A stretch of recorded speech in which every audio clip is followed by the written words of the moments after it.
Hello students, welcome back to your channel Vijay nursing classes. तो dear students, आज इस class में डिस्कस करेंगे हम रिफ्रैक्टिव एरर्स के बारे में। Refractive errors occur when the eye can not focus light properly on the retina, leading to blurred vision and caused by the abnormal shape of the eyeball, lens and cornea. तो dear students, जो आपका refractive errors होता है, इसमें हमारी जो आई होती है वो आपकी जो लाइट रेज होती है उसको प्रॉपरली हमारे रेटिना में फोकस नहीं कर पाता, जिससे पेशेंट में पर्सन में हमको ब्लड विजन देखने को मिलता है। और डिएशन जो आपका रिफ्रैक्टिव एरर्स होता है मोस्ट कॉमनली जो हमारे आई बॉल या आपकी जो लेंस होता है, जो कॉर्निया होता है, इसके शेप में आपका जब एबनॉर्मलिटीज होती हैं तब आपका रिफ्रैक्टिव एरर डेवलप हो जाता है। नेक्स्ट हम डिस्कस करते हैं टाइप्स ऑफ रिफ्रैक्टिव एरर्स के बारे में।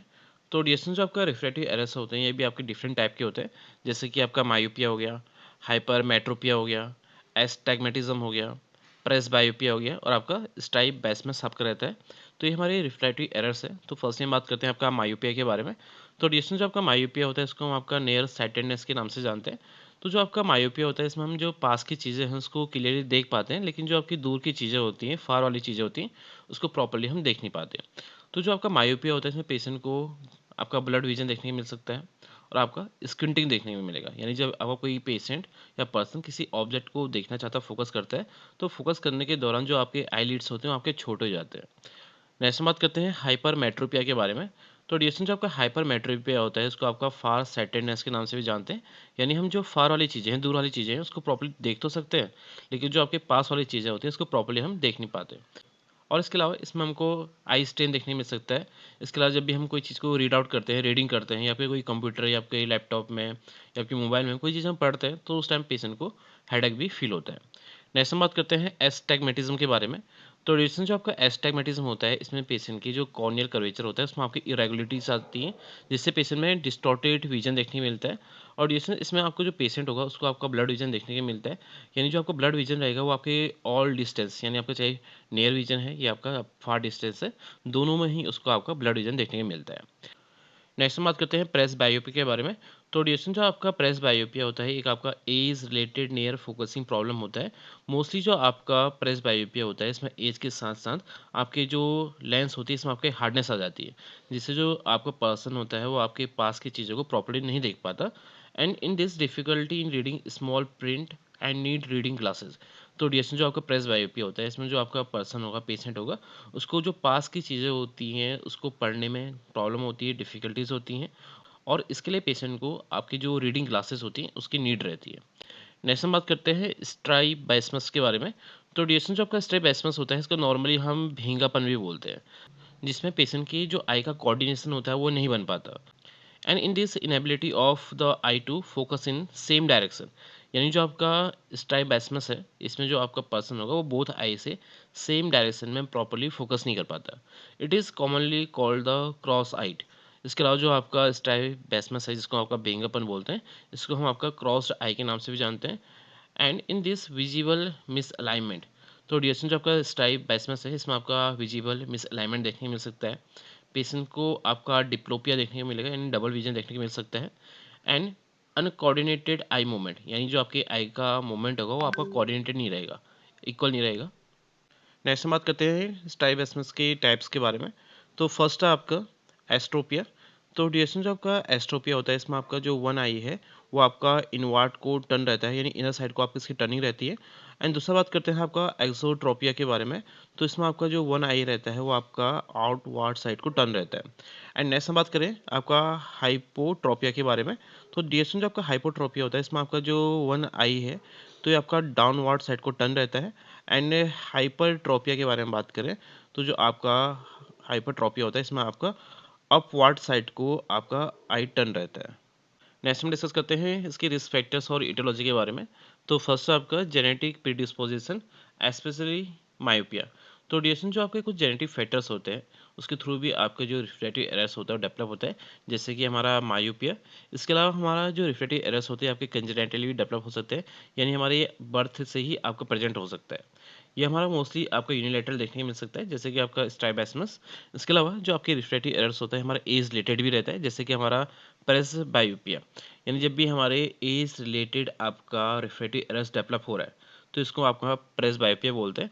और ड्यूरेशन जो आपका प्रेस बायोपिया होता है मोस्टली हमारी जब 40 ईयर से ज़्यादा एज हो जाती है उस टाइम पर हमको देखने को मिलता है। इसके अलावा आई ग्रोथ एबनॉर्मलिटीज़, यानी जब आपके आई की ग्रोथ में कोई एबनॉर्मलिटीज़ होती हैं, इसके थ्रू भी आपका डेवलप हो सकता है। इसके अलावा हमारा नेक्स्ट जो रिस्क फैक्टर है, कॉज़ है, वो आपका है डायबिटीज़। तो रिलेशन जो आपका डायबिटीज़ होता है, ये भी आपका जो रिफ्रैक्टिव एरर्स होता है, ये आपका कॉज़ कर सकता है। एंड आई ट्रॉमा और सर्जरी, इसके अलावा हमारे मान लो आई में ट्रॉमा हुआ है या आपकी कोई सर्जरी हुई थी, तो इसके थ्रू भी आपका जो उसके कॉम्प्लिकेशंस होते हैं, उसके थ्रू भी आपका जो रिफ्रैक्टिव एरर्स होता है, डेवलप हो सकता है। नेक्स्ट हम डिस्कस करते हैं इसके पैथोफिजियोलॉजी के बारे में।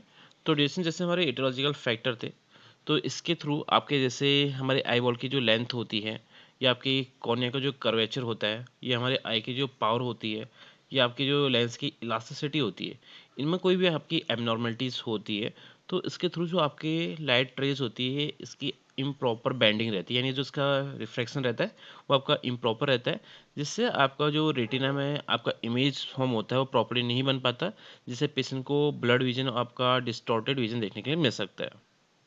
नेक्स्ट हम डिस्कस करते हैं इसके क्लिनिकल मैनिफेस्टेशंस, यानी जो साइंस सिम्टम्स हैं इसके बारे में। तो पेशेंट को आपका ब्लड विजन देखने के मिल सकता है। इसके अलावा पेशेंट में डिप्लोपिया होगा, यानी डबल विजन देखने के मिलेगा। स्क्विंटिंग होगा, यानी जब पेशेंट कोई ऑब्जेक्ट को देखेगा तो जो उसके आई है, आईलिड होंगी वो आपके छोटी हो जाएंगी। इसके अलावा पेशेंट में हेडेक देखने को मिल सकता है। एंड आई में स्टेन हो सकता है। ग्लेयर और हैलोज अराउंड द ब्राइट लाइट, यानी जो आपके ब्राइट लाइट होंगी उसके सराउंडिंग में ग्लेयर देखने को मिलेगा और आपका हैलोज देखने को मिल सकता है। And difficulty in doing close work, letter appears blurred after some time during the reading, headache and burning and dryness in the आई।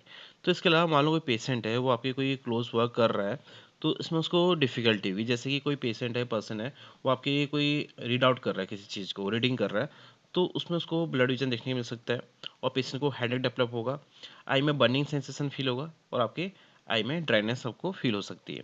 इसके अलावा पेशेंट को जो आपका कंप्यूटर में हम कोई चीज़ काम करते हैं, यानी लैपटॉप में काम करते हैं या कोई मोबाइल फ़ोन में कोई चीज़ वर्क करते हैं, रीडिंग करते हैं या फिर कोई अदर रिसर्च वर्क कर रहे होते हैं, तो उसमें भी पेशेंट को फोकस करने में प्रॉब्लम होती है। इसके लिए पेशेंट को स्पेशल टाइप की जो ग्लासेस होते हैं वो यूज़ करने चाहिए।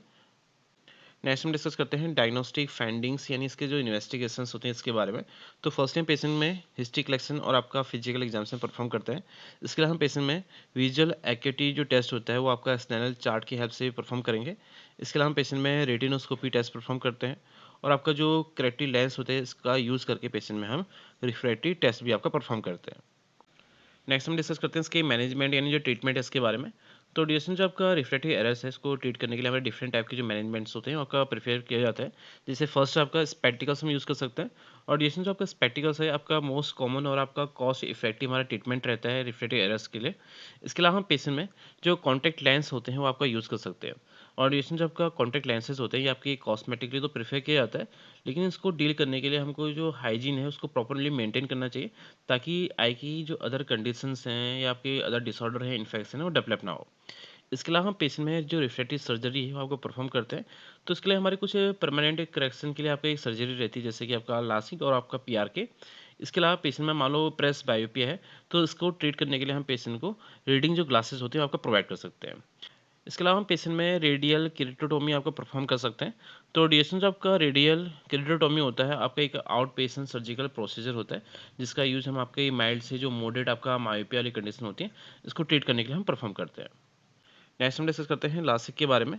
तो डिएशन जैसे हमने डिस्कस किया था, जो लासिक होता है और आपका जो पीआर के होता है, दोनों ही हमारे रिफ्रैक्टिव एरर को करेक्ट करने के लिए आपका एक परमानेंट आई सर्जरी रहता है।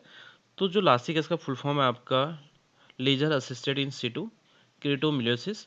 तो डिएशन जो आपका लासिक होता है एक सेफ, इफेक्टिव और आपका कॉमन रिफ्रैक्टिव आई सर्जरी होता है, जिसमें जो कंप्यूटर कंट्रोल जो लेजर होता है इसका यूज़ हम जो कॉर्निया होता है उसको रीसेप देने में करते हैं।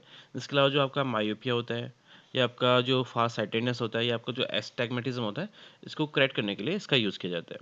और इसमें जो आपका लासिक सर्जिकल प्रोसीजर होता है, इसमें आपका टोटल 30 मिनट लगता है इस प्रोसीजर करने में। इसके अलावा तो जो लासिक प्रोसीजर होता है इसमें एक थिन कॉर्निया आपका फ्लैप क्रिएट किया जाता है। इसके बाद जो इसमें जो टिश्यूज़ होते हैं उसको रीशेप प्रोवाइड करके आपका जो विजन है उसको इम्प्रूव किया जाता है। जैसे हम इमेज में भी देख सकते हैं, जो आपकी लासिक आई सर्जरी होता है इसमें फर्स्टली आपकी जो आई होती है उसको आपका नम किया जाता है आई ड्रॉप की हेल्प से। इसके अलावा इसमें आपका एक फ्लैप क्रिएट किया जाता है। उसके बाद आपका जो लेजर होता है उसको स्कल्पटिंग किया जाता है, यानी जो आपका कंप्यूटर कंट्रोल लेजर होता है इसको अप्लाई किया जाता है, और उसके बाद जो आपका फ्लैप होता है उसको रिपोजिशन किया जाता है, अपने पोजीशन में रखा जाता है। And in myopia final corneal curvature is flatter. Next हम डिस्कस करते हैं पीआरके के बारे में। तो डिएक्शन जो आपका पीआरके होता है, इसको नॉर्मली हम आपका फोटो रिफ्रैक्टिव केरेक्टेक्टमी के नाम से जानते हैं। तो डिएक्शन जो आपका पीआरके है, एक आपका safe outpatient laser eye surgery होती है, जिसमें हम आपके जो कॉर्निया की टॉप वाली लेयर होती है इसको रिमूव करके तो जो विजन होता है उसको करेक्ट करते हैं। यानी जैसे आपका मायोपिया हो गया, हाइप्रोपिया हो गया, एस्टैग्मेटिज्म हो गया, तो जो रिफ्रैक्टिव एरर्स होते हैं इसको करेक्ट करते हैं। इसके अलावा हम पेशेंट में जो आपका एक्साइमर जो लेजर होता है इसका यूज़ करके जो आपका कॉर्निया होता है उसको रीशेपिंग प्रोवाइड करते हैं। इसके अलावा जो पीआर के प्रोसीजर होते हैं, इसमें हमारे कुछ स्टेप रहते हैं। तो फर्स्टली हम बात करते हैं जो फर्स्ट स्टेप इसके बारे में। तो डिएक्शन फर्स्टली जो आपका नंबिंग ड्रॉप्स होते हैं या आपकी जो अल्कोहल सॉल्यूशन होते हैं उसको आपका आई में प्लेस किया जाता है, ताकि जो आपका कोने वाला पार्ट होता है वो आपका सॉफ्ट हो सके और थोड़ा नंबनेस आ जाए। इसके बाद जो आपका सर्जन होता है स्टेप 2 में, तो जो सर्जन होता है वो आपके कोने के सरफेस को स्मूथ रखने के लिए एक सर्जिकल जो स्पेशल इंस्ट्रूमेंट होता है उसका यूज़ करते हैं। इसके बाद जो थर्ड स्टेप होता है, तो इसमें हमारे जो एक्साइमर जो लेजर होता है उसका यूज़ किया जाता है, ताकि जो कॉर्निया का जो सरफेस है और उसका जो कर्वेचर है उसको आपका रीशेपिंग आपका प्रोवाइड कर सके। एंड स्टेप 4 में एक आपका बैंडेज लाइक का एक सॉफ्ट कॉन्टैक्ट लेंस हमारा जो कॉर्निया होता है उसमें आपका प्लेस कर दिया जाता है, ताकि जो आपकी आई है उसको प्रोटेक्ट करने में आपका हेल्प कर सके जब तक कि हमारा हील नहीं हो जाता। Thank you students for watching this video. Please don't forget to like, share and subscribe the channel for more updates.